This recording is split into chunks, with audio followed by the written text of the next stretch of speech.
qual que são as dificuldades do setor que vocês enfrentam? Nossa, Você tirou são- uma pergunta de mim. Tá, ó, o Pedro tá Mas o bom Beto hoje, pegou. né? Ele tá bom. Pode pedir música na próxima, tá, Ciro? Pode deixar. E as dificuldades são Além da expansão para Acre- fora. acredito Às vezes que a crédito. que- não sei. acredito que a maior parte das dificuldades sejam similares a outros setores, não sejam específicos das cervejarias. Mas uma que é específica da cervejaria, que é isso que a gente está mudando junto com a Câmara Municipal, é a questão da onde você pode construir fábrica. Ah, Né? sim. Hoje, uma fábrica pequenininha e uma Ambev são tratadas da mesma forma. Entendi. Entendeu? Se a Ambev viesse, a Heineken, por exemplo, que foi para Passos, A Estrela Galícia. Estrela né? Galícia, Estrela né? Galícia que viria. Esse é um tema delicado. Polêmico. Né? Vamos falar da Heineken, Da lá, Heineken. que foi para Passo. E se ela quisesse vir para cá, a gente sofreria as mesmas regras de... Não que a gente quer benefício, né? Fala assim, não, a cervejaria pequenininha Mas eu tem não benefício. sou um grande. Isso, mas eu não gero resíduo da forma que eles geram. Eu não tenho carretas e carretas carregando e descarregando todos os Não dias. consumo a água que eles consomem. Eu não consumo a água que eles consomem, não preciso do tratamento de efluentes que eles precisam. Então, poxa, eu preciso ter regras que se adequem. Hoje, as cervejarias artesanais, elas só podem se instalar no zonamento 5, aqui em Poços, que são poucas avenidas, e faz com que o aluguel que você paga para estar instalado lá seja altíssimo. Né? Se eu não me engano, são 5 ou 6 avenidas aqui em Poços que podem ter cervejarias. Né? Vixe.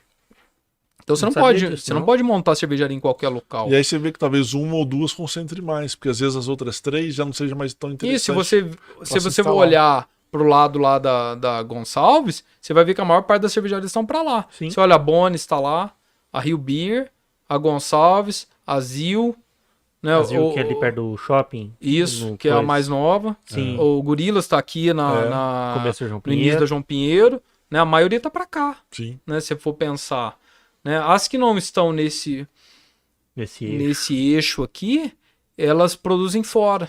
Ah, tá. Entendeu? Elas são ciganas e produzem fora.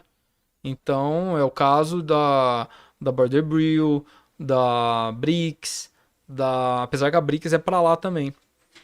Da Passo Preto. Não vou falar o nome de todo mundo porque eu vou correr o risco de esquecer de alguém aqui. Né? A La Madre. Mas enfim. E tem mais, né? Que eu não citei o nome aqui. Então, as fábricas mesmo estão nesse eixo aqui. São poucas as avenidas que são zonamento 5 aqui em Poços. Então, a gente tá junto com a Câmara para poder, né, criar uma lei que permita com que as cervejarias elas possam estar no 4, talvez no 3, que aí facilita muito.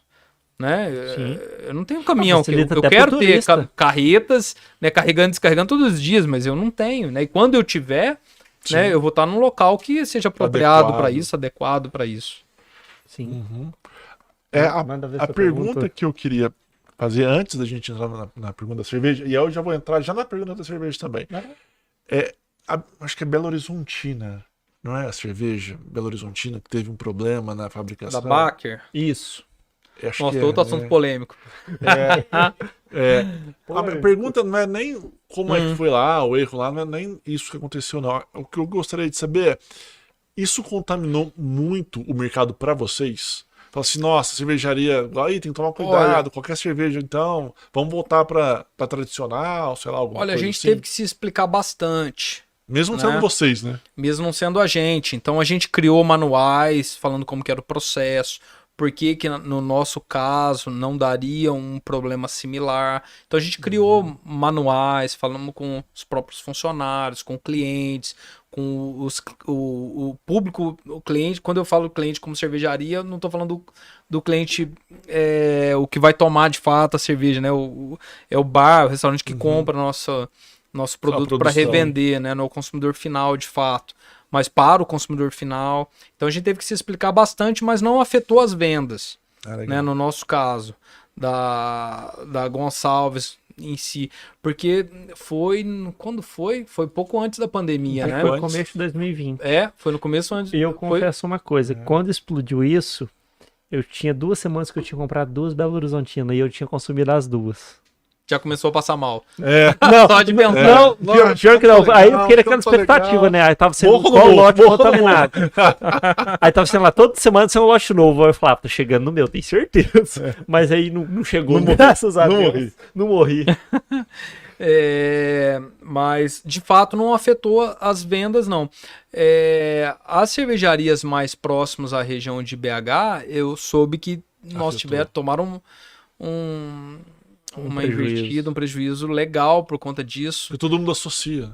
Todo mundo associa, porque fala, poxa, cerveja artesanal. Aí já vem os maliciosos, né, falarem que porque é artesanal, não tem controle de qualidade, não tem segurança, não tem... Lógico que tem, efeito né? manada. É efeito manada, mas em termos de venda pra gente aqui não mudou. A gente não sofreu com a venda de cerveja aqui. Sofreu depois com a pandemia. Aí, nossa, aí foi complicadíssimo. Aí foi suado. Foi suado. Onda vermelha, onda amarela, onda roxa, lei seca. A lei seca acho que foi o pior, assim, né? Não, foi nada. Gente, não? A pior não, porque a lei seca foi rápida, né? Apesar de algo totalmente restritivo à venda, foi muito rápido para quem tava dentro, né? É aquela estação assim, fala assim, ao lado que você tá da porta do banheiro, né? É o tempo que leva 10 segundos. Então é a mesma coisa, né? Para quem tá vivendo a lei seca de questão de venda, demorou uma eternidade, né? Mas se a gente for pensar, acho que foram 2 semanas, se eu não me engano. O pior foi a onda roxa? Nem lembro mais o nome das cores. Daqui em Minas a roxa era pior que a vermelha. Eu acho que foi que a gente teve uma que a gente ficou praticamente um mês, sem vender nada. Acho que foi 3 semanas, se eu não me engano, que todas as empresas, não eram especificamente cervejarias, mas todas as empresas poderiam trabalhar até as 8 da noite, de segunda a sexta. Uhum. E é onde os bares ganham dinheiro, vendem, né? O quê? Depois desse horário é final de semana. Sim. Né? Então, foi quase que uma restrição de trabalho. Né? Embora não tenha sido, né? Falar assim, você não pode trabalhar. Você poderia trabalhar, né? Até as 8 da noite, de segunda a sexta. Mas o consumo de fato não acontecia exatamente. Reduz muito, né? Mas a gente aprendeu muito a trabalhar por conta da pandemia. A gente se reinventou, né? Quando foi anunciado, né? Lá, mais ou menos por volta do dia 20 de março de 2020, a gente reuniu todo mundo os funcionários nossos e falamos para todo mundo, né? Quem estiver me ouvindo pode confirmar que ouviu essa história, né?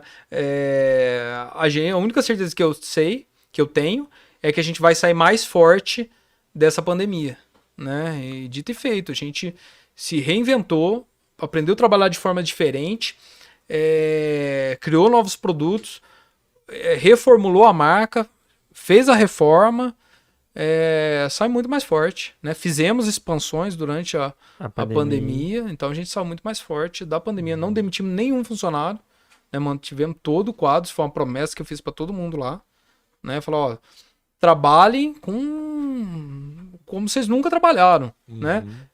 O que for possível da gente fazer, a gente vai fazer. E ninguém vai ser demitido por conta de pandemia, né? Por outros motivos, aí cada um escolhe o rumo que quer tomar. Mas por conta de pandemia, eu garanto que todo mundo vai ter seu emprego aqui. Trabalhem de forma a saber que vocês vão ter o seu emprego aqui amanhã. Né? Porque eu acho que não tem nada mais desagradável do que você estar numa empresa e não saber o dia de amanhã. Você fica tenso. Você fica tenso, aí você pode machucar, você não trata bem o nosso cliente, você começa já... Você sempre vai estar no limite ali. Exatamente. Então não é um negócio bacana. Então isso daí a gente... Acho que foi um dos ganhos que a gente tivemos na pandemia.